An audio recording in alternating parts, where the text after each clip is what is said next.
What if a large asteroid was headed to Earth? There have been many movies and stories about the end of the world, and while some of these stories about how the Earth will meet some apocalyptic fate are pure fantasy, nothing can be more real or terrifying as the threat of a killer asteroid, one that is big enough and moving fast enough that its impact on the Earth would be the end of everything as we know it. Everyone has heard about the asteroid that wiped out the dinosaurs 65 million years ago. Imagine sunrise on the last day of the Mesozoic era, 66 million years ago. Shafts of sunlight rake through the swamps and forests along the coast of what is now Mexico's Yucatan Peninsula. As the dinosaurs and other living creatures squawk, buzz, and stir to life, an asteroid the size of a mountain is hurtling toward Earth at about 40,000 miles or 64,000 kilometers an hour. For a few fleeting moments, a fireball appears streaking through the sky. It is far bigger and brighter than the sun. An instant later, the asteroid slams into Earth with an explosive yield of over 100 trillion tons of trinitrotoluene. Upon crashing into the planet, the impact penetrates Earth's crust to a depth of several miles and gouging a crater more than 115 miles or 185 kilometers across, while vaporizing thousands of cubic miles of rock. It creates a huge dust plume that completely covers the globe, blocking out all sunlight. Temperatures in the vicinity are so high that it literally cooks anything living alive within seconds. The event then sets off a chain of global catastrophes. Is it possible this could happen again? And what could we do to stop an asteroid that would threaten most, if not all, life? We're not talking about a small meteor, but a very large asteroid about 6 miles wide. The difference between an asteroid and a meteor is that an asteroid is a much bigger rock than a meteor, but not as big as a planet or a moon. But a rock traveling towards the Earth at 30,000 kilometers an hour, it doesn't have to be big to create major damage. Consider for a moment the Chelyabinsk meteor. The explosion of the meteor, which occurred above the city of Chelyabinsk, helped bring the asteroid threat into a new realm of reality. The Chelyabinsk meteor caused damage to over 7,200 buildings and injured around 1,500 people, and it was only 20 meters or 65 feet in diameter. Now just imagine for a moment an object much bigger could be 1,000,000 to 1,000,000,000,000 times more powerful, but it would need to be a much bigger rock. An asteroid is big enough that it is sometimes called a minor planet or planetoid. There are millions of asteroids orbiting the Sun, and some of these asteroids can be hundreds of kilometers wide. The asteroid Ceres, sometimes referred to as a dwarf planet, is 940 kilometers or 584 miles wide. However, scientists estimate that an asteroid would have to be just 96 kilometers or about 60 miles wide to completely eradicate all life on our planet. We have found 90% of the 1 kilometer or larger asteroids, but it is estimated that there are tens to hundreds of thousands more out there that we cannot see, many hidden by the sun. One day we might wake up to the news that a global killer asteroid is headed our way. It is not a matter of if it will happen, but only a matter of when. In real life, asteroids and comets that could hit Earth are called NEOs, or near-Earth objects, and these objects do pose a threat to life on the planet. Unfortunately, not all of the dangers are detectable. In fact, scientists sometimes only discover some of these nearby space rocks after the objects have already swung by and missed the planet. So if the end came suddenly by an asteroid, there is a good chance that we wouldn't know it was coming until it was too late. However, if we did have a warning, there might be little we could do about it. Deflecting an asteroid would have to be the first methods attempted if a giant space rock was discovered to be on a collision course with Earth. There have been some interesting ideas that have been thought of that might actually work to put an asteroid off its course with the Earth. Some of you may have seen the movie Armageddon, that is about an asteroid the size of Texas that is headed towards the Earth. The idea to save mankind is to drill a deep hole and drop a nuclear weapon into the drilled hole, therefore fracturing and splitting the giant rock in two.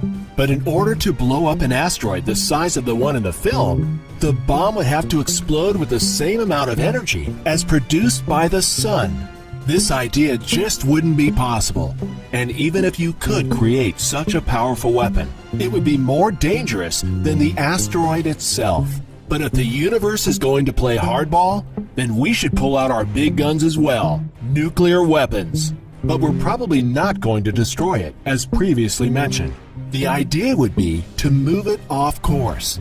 We also need to keep in mind that we are dealing with an object headed right towards us and traveling at very high speed. Hitting the asteroid with all of our nuclear weapons might only turn the giant space rock into a bunch of smaller rocks. Most of them might burn up in the atmosphere, while other would impact the planet's surface. It would be like cosmic buckshot, with all the debris still headed in our direction. It is possible that the nuclear blast's intense radiation could vaporize a section of the surface of the asteroid, causing it to eject surface material into space like countless tiny rockets, which might move it off course. There are other ideas to divert the asteroid using kinetic energy by bouncing a smaller object off of the asteroid to change its course. Other plans involve landing a vessel on the surface of the asteroid, digging in, and firing up some roof-mounted chemical rockets to push the near-Earth object steadily away from a cataclysmic rendezvous with the planet. To many people, gravitational tractor may sound like some made-up technology, but the premise is fairly simple. Every object in the universe exerts a gravitational pull, including asteroids and man-made spacecraft. Gravity may be one of the weakest forces in the universe, but is also the most ready to use, since all you need is a little mass. Therefore, it makes sense to unleash it against asteroids. Theoretically, all we'd have to do is navigate a hefty robot close to the asteroid and tow it away with the gentle pull of gravity. And while all these ideas sound like they might work, it may turn out that there might be nothing we can do about an asteroid impact. And if you're going to die via an asteroid, it will be the wind and shockwave that gets everyone first. If a large enough asteroid explodes in the air before hitting the Earth, the resulting shockwave could blast winds powerful enough to flatten cities. In a computer simulation, where scientists ran a computer model where they simulated the impact of 50,000 asteroids, from the very tiny to 400-meter monsters all over the globe, 60% of all asteroid deaths were caused by the wind and the pressure from the impact. Giant asteroids are out there, and the sun may be hiding many more. On 24 December 2004, a team found an 885 feet diameter hunk of dark space rock was heading our way, with a 1 in 25 chance of smashing into Earth in 2036. The ominous spinning rock was soon named Apophis after an Egyptian god, the Uncreator. But the Jet Propulsion Laboratory, which tracks NEO orbits, soon refined the prediction down to a much less threatening 1 in 250,000. That still means Apophis will pass between us and our satellites and be visible to the naked eye. The next time the asteroid will pass close to Earth will be on October 26, 2028. It is predicted it will be about 2.5 times the Moon's distance from Earth at its closest point. It is estimated to be about a mile wide and is traveling at a speed of 48,000 kilometers or 30,000 miles per hour. But you can rest easy. NASA says that it will not affect the planet in any way. Bennu is another asteroid that whizzes past Earth every few years. In fact, there is a chance, although a slim one, that the asteroid will collide with Earth in the near future, less than 200 years from now. Bennu has a shape that looks a bit like a spinning top. It is roughly 500 meters or 1,640 feet in diameter and orbits the Sun once every 1.2 years or 436.604 days. Every 6 years or so, it comes very close to Earth. Although its small size, the damage it would create if it impacted the planet would be catastrophic.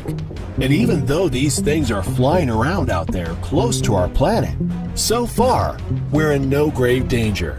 NASA estimates that it has found 90% of the kilometer-sized, dinosaur-killing asteroids in our general vicinity.